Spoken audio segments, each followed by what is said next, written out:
नमस्कार मंडळी, तर आज आम्ही चाललो आहोत मुन्नारवरून टेकडीला. तर तिथे खूप मोठी वाईल्ड लाईफ सेंच्युरी आहे, तर ते आपण बघायला चाललो आहोत आज. आता आपण इथे पोहोचलो आहोत. तर बाहेरच त्यांनी जागा वगैरे ठेवलेली आहे जिथे आपण पार्किंग करू शकतो आणि आपल्याकडे जर कॅब वगैरे असेल तर आपण तिथे ठेवू पण शकतो थोड्या वेळासाठी. तुम्ही ते बघू शकता, बसेस वगैरे अवेलेबल आहेत. तर आपल्याला बसेसने आतमध्ये जायचं आहे. आपल्याला आत जायला इथे चार्जेस लागतात. तर बाहेरच एक तिकीट काउंटर आहे, तर तिथून आपण तिकीट घ्यायची आणि इथे आपल्याला स्पेसिफिक आपले तिकीट सगळं सांगितलं आहे, चार्जेस किती आहे. तर तुम्ही ते बघू शकता. 15 ते 20 मिनिटं लागतात, म्हणून आपल्याला बसने ट्रॅव्हल करायला लागतं तिथपर्यंत जाईपर्यंत. आपली जर कोणती बस मिस झाली असेल तर आपण मागच्या बसने पण जाऊ शकतो. इथे कंटिन्यू बसेस चालूच असतात आतमध्ये सोडायला. पेरियर फाउंडेशन करून आहे जे आपल्याला आत सोडतो आणि 15 ते 20 मिनिटं लागतात जाईपर्यंत. तुम्ही इथे बघू शकता, आतमध्येच रहिवासी वगैरे पण राहतात आणि इथे दुकानं वगैरे सगळेच अवेलेबल आहेत.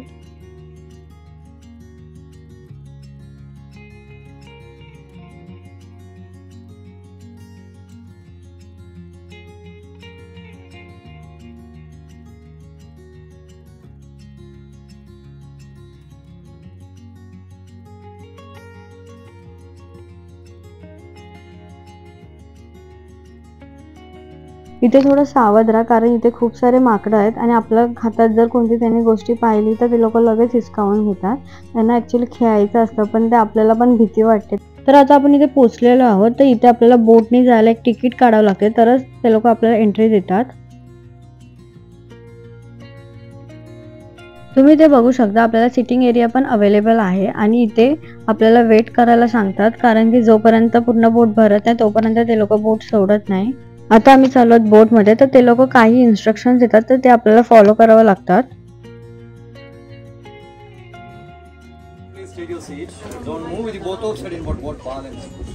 बैलेंसिंग करने के लिए अपने अपने सीट में बैठो, नहीं सकते। तीसरा वाला प्लास्टिक की food waste don't throw the water.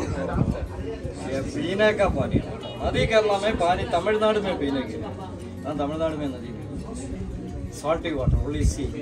So Tamil Nadu carry the water, use drinking, agriculture, farming, electricity, insertion for boat crews. From plastic or food waste, emergency collect the Some we are controlled for the camera. It's a artificial intelligence. So you are look like a citizen. So smile please. So is a time animal site very rare. कारण नमक अभी cloudy mouse गर्मी ना पीने के लिए ज़्यादा जानवर बाहर आएगा, आया तो देखना। बड़ा बड़ा जंगल है ना, स्पेशली दुनिया के सबसे अच्छा टाइगर रिजर्व है। टाइगर का बोर्ड में सब जानवरों की आवाज़ सुनते। टाइगर, पांडर, फ्लाइंग पांडर, लेपर्ड, हाथी, डियर, बियर, बाइसन, बहुत बड़ा बड़ा जंगल है। We are going to only dot है ना, so your luck है ना, so आराम से आवाज़ से सीट में बैठो। अब wish you happy journey. Thank you. आता आम्ही चाललो आहोत बोट सफारीला. तर तुम्ही ते बघू शकता, चारी बाजूला सगळीकडे पाणीच आहे.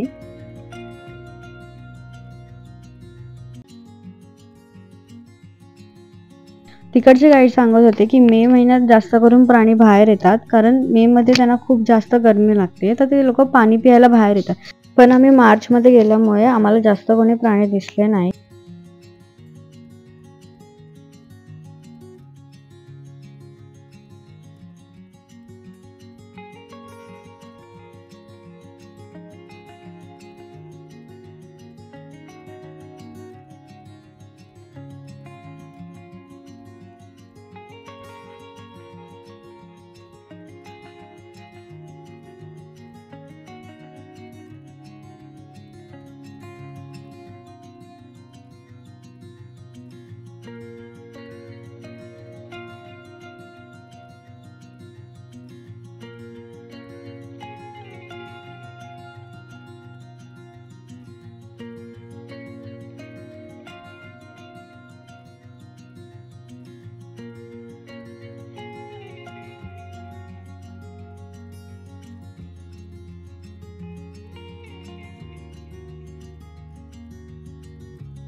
ह्या लेकला पेरियर लेक म्हणून बोललं जातं आणि हाच पाणी तमिळनाडूला सप्लाय होतं, म्हणून इथे सांगतात की इथे या पाण्यात कचरा करू नये. हा जंगल वाघांसाठी खूप फेमस आहे, म्हणून त्याचं नावच टायगर पेरियर रिझर्व करून आहे. पण इथे ॲक्च्युली आम्ही मार्च महिन्यात आल्यामुळे आम्हाला खूप कमी प्राणी दिसले. ही सफारी आम्हाला वर्थ नाही वाटली, पण तुम्ही एकदा ट्राय करू शकता इथे आल्यावर. चला तर आपण आता इथून निघतोय. तर जसं आपण येताना बसने आलो तर तसंच ते लोक आपल्याला बसनेच ड्रॉप करतात. आम्ही तिथून निघालो आणि रस्त्यातच आम्हाला एलिफंट कॅम्प करून आहे जे आम्हाला तिथे भेटलं आणि तिथे जवळजवळ 15 ते 20 मिनिटं आपल्याला राईड करून देतात एलिफंटवर. तर तुम्ही जर केरलामध्ये गेला तर नक्की एकदा एलिफंट राईड ट्राय करा, कारण केरलामध्ये एलिफंट्स खूप फेमस आहे. तुम्ही ते बघू शकता बाकी लोक कसे एन्जॉय करतात. आपण तिकडे फोटोज वगैरे पण काढू शकतो.